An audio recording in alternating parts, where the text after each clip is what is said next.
देख रहे हैं नेटवर्क 33 राजकुमार के साथ। तो चलिए बढ़ते हैं आज की कहानी की ओर।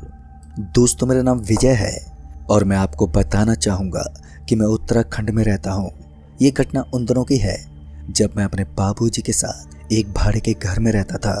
दरअसल मेरे बाबूजी एक जॉब करते थे और उसी जॉब के दौरान उन्हें उत्तराखंड के एक छोटे से गांव जबलपुर के अंदर ही रहना पड़ता था।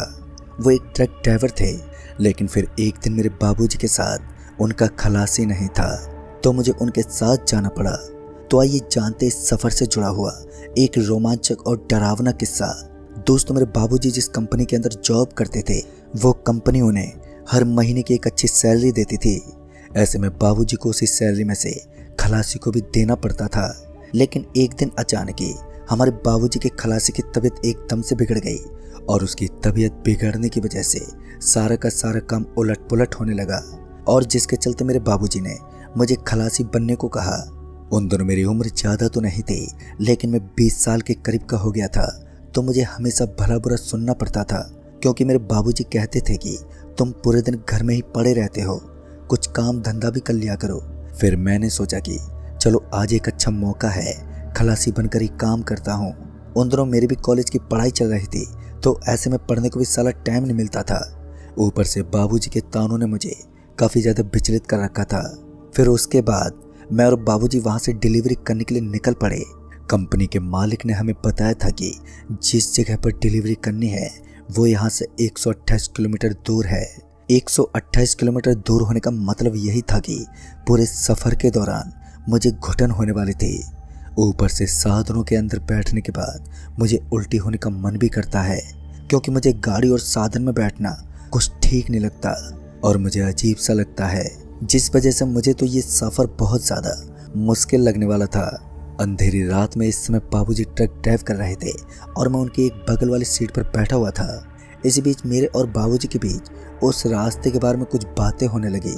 फिर थोड़ी सी दूर और आगे बढ़ने के बाद मेरे बाबूजी ने मुझे समझाते हुए कहा, आज तुम्हें जिस रास्ते का अनुभव होगा वो तुम्हें पूरी जिंदगी भर काम आने वाला है। मैं बाबूजी की इस बात को सुनकर एकदम से दंग रह गया। फिर उन्होंने कहा, आज मैं तुम्हें जितना कहूँ उतना ही करना है, अगर कुछ भी ज़्यादा करने की कोशिश की तो हम दोनों फंस जाएंगे। फिर हमारी गाड़ी स्पीड के साथ चलने लगी। गाड़ी के आजू बाजू में जो पेड़ पौधे नजर आ रहे थे उन्हें देखकर मेरा सर चकरा रहा था, इसलिए मैं कुछ देर के लिए आंखें बंद करके बैठ गया। गाड़ी में बैठे बैठे मुझे ऐसा लग रहा था जैसे कि पूरी ज़मीन घूम रही है। खासकर घनी रात को तो मुझे हर चीज़ से डर लगने लगा था। शाम के 7:30 बजे के आसपास जब हम निकले थे तब भी मेरा मन कह रहा था कि मुझे नहीं जाना चाहिए, लेकिन इसके बावजूद भी मुझे अपने बाबूजी की बात मानकर यहाँ आना पड़ा। ऊपर से ये सफ़र भी काफ़ी ज़्यादा लंबा होने वाला था। अभी मैं फाटक के बगल में बैठकर चारों तरफ देख ही रहा था कि तभी मेरे बाबूजी ने कहा, देखो मुझे बहुत ज़ोर की प्यास लगी है, इसलिए तुमको पानी की बोतल भर के लाना है। उस समय काफ़ी ज़्यादा अंधेरा था और ऊपर से मेरा मन भी नहीं कर रहा था कि मैं ट्रक से नीचे उतर जाऊं, लेकिन बाबूजी की बात को टालने का मतलब था उनसे डांट सुनना, इसलिए ना चाहते हुए भी मुझे ट्रक से नीचे उतरना पड़ा। और फिर मैं ट्रक से नीचे उतरकर वहीं पर मौजूद एक हैंडपंप से पानी भरने लगा। मेरे बाबूजी ट्रक में बैठे थे।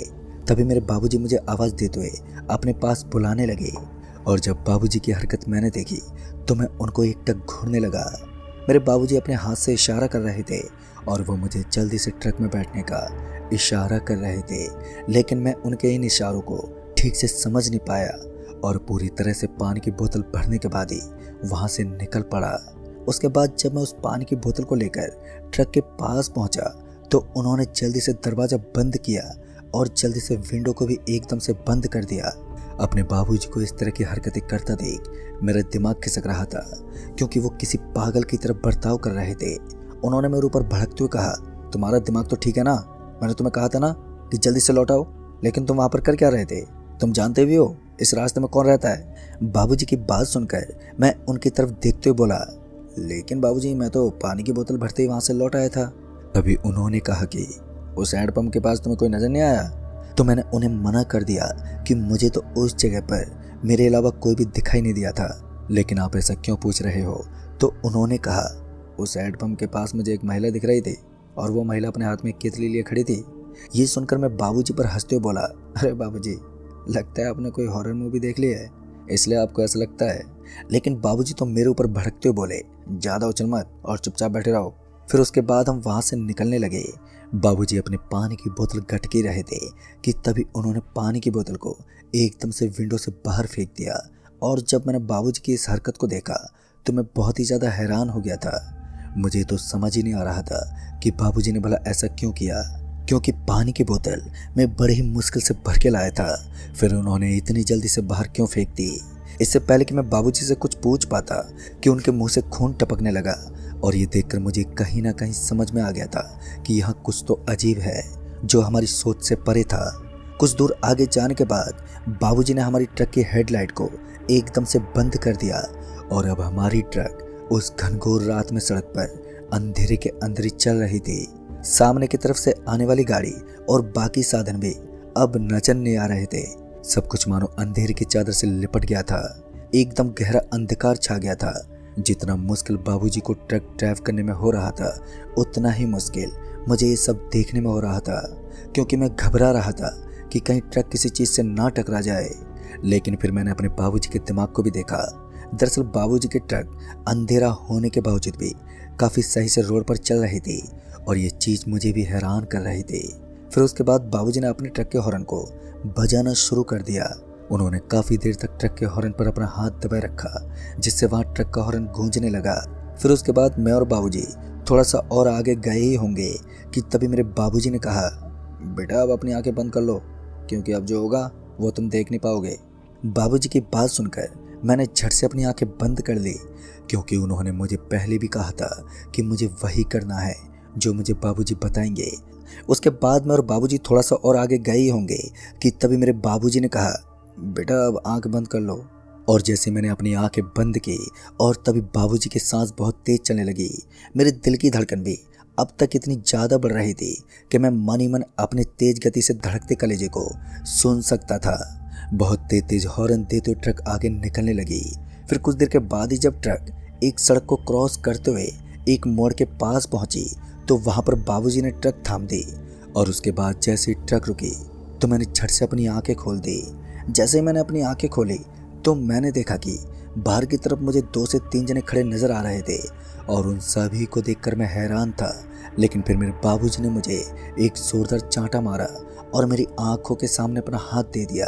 ये सब इतना ज़्यादा अजीब था कि मेरे सर के अंदर अभी भी मुझे बाबूजी के वो चांटे का सन्नाटा हो रहा था।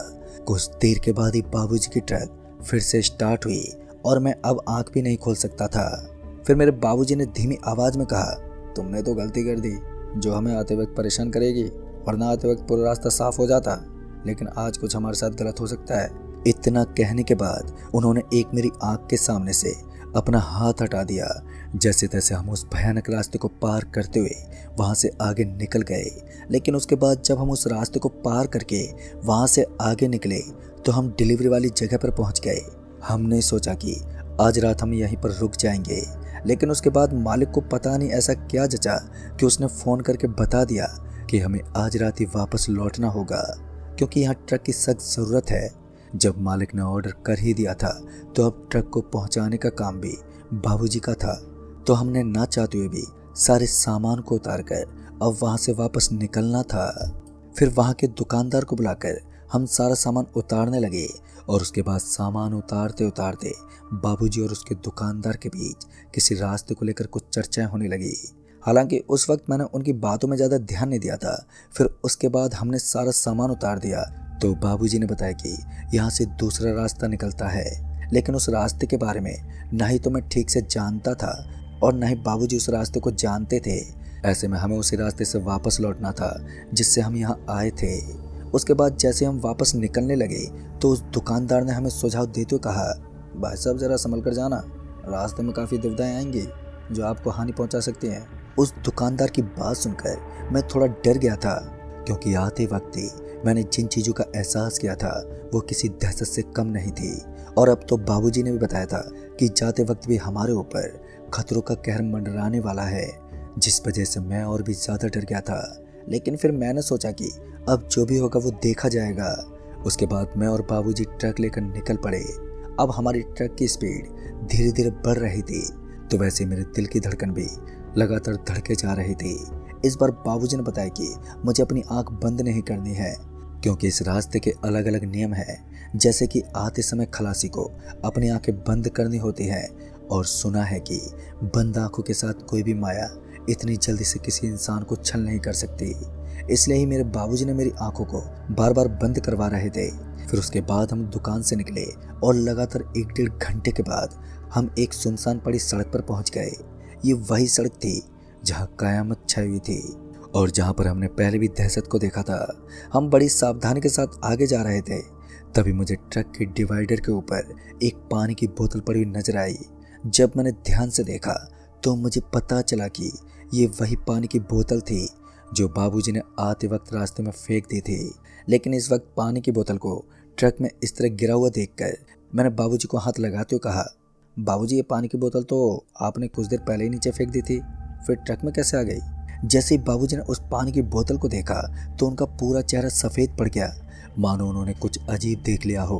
उन्होंने फिर से उस बोतल को पकड़ा और उसे उठाकर वो जल्दी से ट्रक से बाहर फेंकने लगे।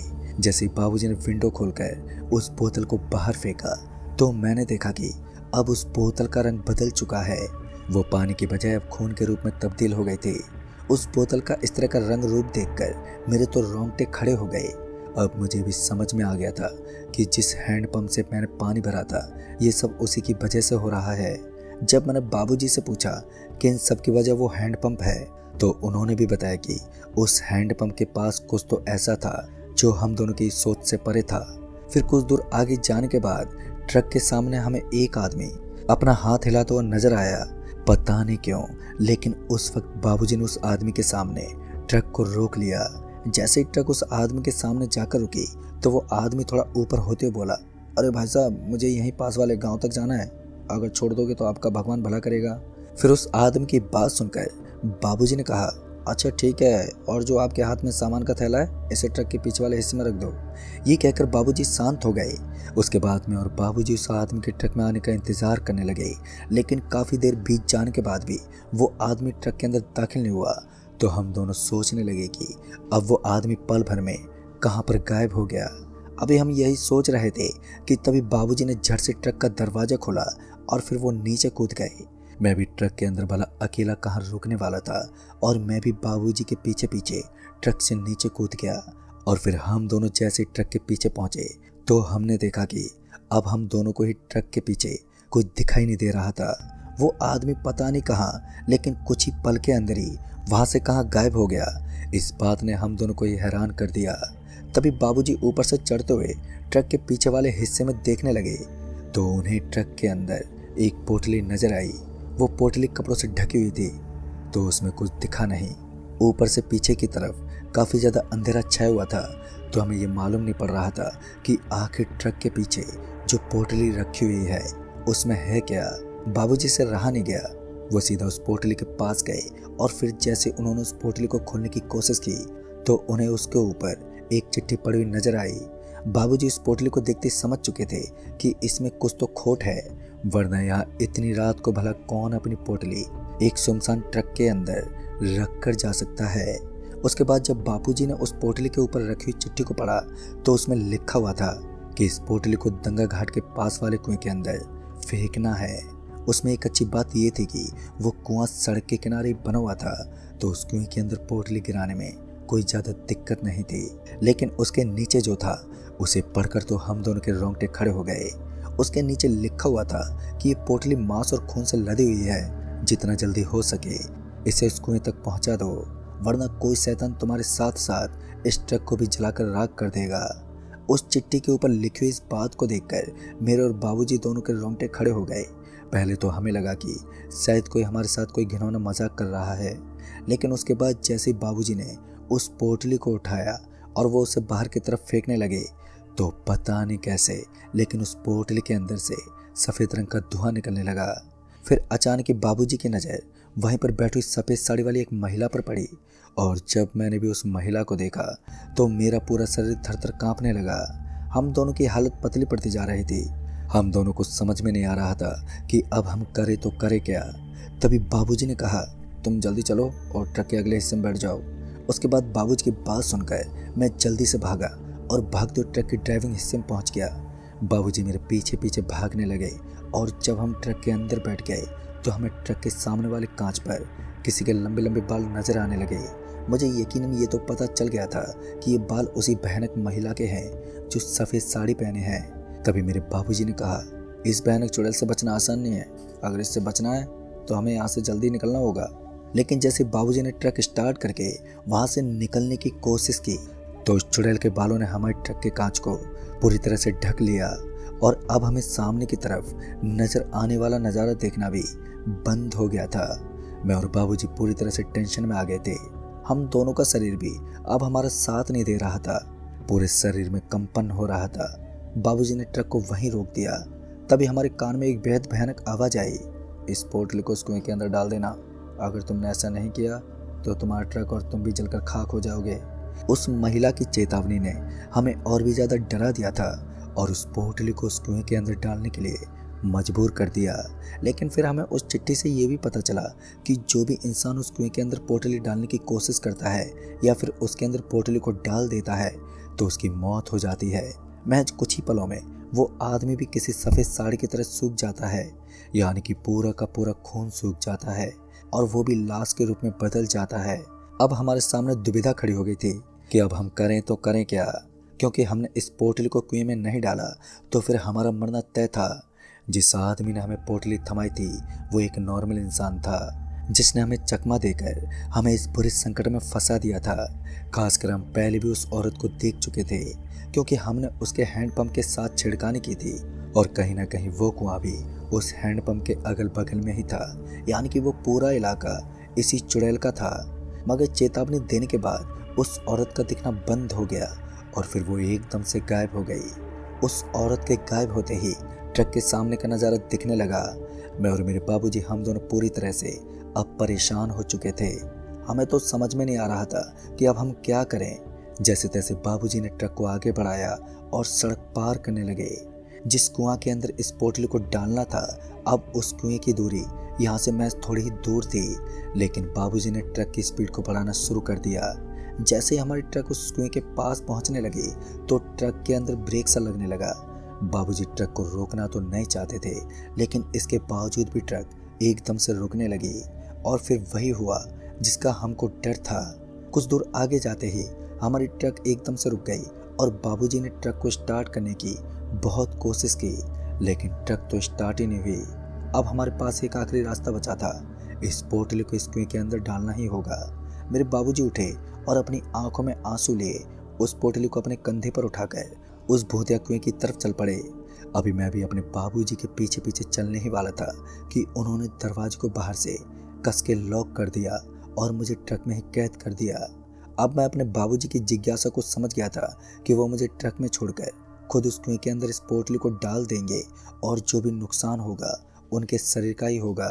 मैंने बहुत ज़्यादा कोशिश की दरवाजे को तोड़ने की, लेकिन मैं दरवाजे को तोड़ नहीं पाया और फिर मैंने किसी तरह ट्रक की विंडो को अपनी लात से एकदम से फोड़ डाला। लेकिन जब तक ट्रक की विंडो टूट जाती तब तक मेरे बाबूजी उस कुएं के अंदर उस पोटली को डाल चुके थे। जैसे मैं उनके पास पहुंचा तो वो छटपटा रहे थे। कुछ देर के बाद ही मेरी आंखों के सामने मेरे बाबूजी ने दम तोड़ दिया और मैं वहीं तड़प तड़प कर बुरी तरह से रोने लगा।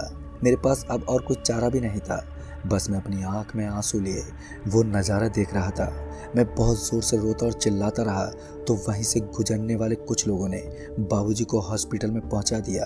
बाबूजी को एम्बुलेंस के द्वारा हॉस्पिटल में पहुंचाया गया और हॉस्पिटल में लेकर जाने के बाद उनकी काफ़ी ज़्यादा जांच पड़ताल की गई। वहाँ पर पुलिस भी आ गई थी। डॉक्टर ने बाबूजी के शरीर का पोस्टमार्टम करने की कोशिश की, लेकिन इसके लिए मैंने साफ मना कर दिया और फिर बाबूजी को एक्सीडेंट की मौत का दर्जा दिया गया। हालांकि मैंने इस घटना के पीछे की सच्चाई जानने की बहुत ही ज़्यादा कोशिश की, लेकिन बस कुछ लोगों का मानना था कि जो भी उस जगह को यूज करने की कोशिश करता है आत्माएं उसी के पीछे पड़ जाती हैं। जिस आदमी ने हमारे हाथ में ये पोटली थमाई थी वो आदमी कोई नॉर्मल इंसान नहीं था, बल्कि किसी अघोरी का कोई शैतान था जिसने हमें गलत फहमी में डालकर वो पोटली हमें थमा दी, जिस वजह से उनकी ज़िंदगी भी उनसे दूर चली गई। सब लोग इसी बात को मानते हैं कि वहाँ पर सब कुछ बहुत ज़्यादा हॉन्टेड है, वहाँ की हर एक चीज़ मौत का दावा करती है। और दोस्तों, ये मेरी ज़िंदगी का एक ऐसा सफ़र था जिसने मुझसे मेरा सब कुछ छीन लिया था। बचपन में मेरी माँ गुजर गई और अब मैं अपने पापा को भी खो चुका हूँ और मैं अपने पापा की इकलौती संतान था। दोस्तों, उस दिन के बाद मैं पूरी तरह से टूट गया था। 2-3 महीने तक ऐसा ही चलता रहा, लेकिन फिर धीरे धीरे सब कुछ नॉर्मल होने लगा और लगभग 4 साल बाद मैं एक डॉक्टर की जॉब में लग गया। मेरे पापा का एक सपना था कि मैं एक दिन एक अच्छा डॉक्टर बनूं और लोगों की मदद कर सकूं, और आज मैं उस मुकाम पर हूं। अब मैं एक अच्छी फैमिली के साथ रहता हूं, लेकिन मुझे दुख तो इस बात का है कि मैं अपने पापा को बचा नहीं पाया, और अगर वो जिंदा होकर मेरा ये मुकाम देखते तो आज हमें कितनी ज़्यादा खुशी मिलती। तो दोस्तों, इस कहानी में बस इतना ही। कहानी आपको पसंद आई हो तो वीडियो को लाइक शेयर जरूर कर दें और साथ ही हमें नीचे कमेंट बॉक्स में ज़रूर बताएं। तो मैं आपका दोस्त राजकुमार जल्द ही मिलूंगा ऐसी एक और नई कहानी के साथ। तब तक के लिए बाय एंड टेक केयर।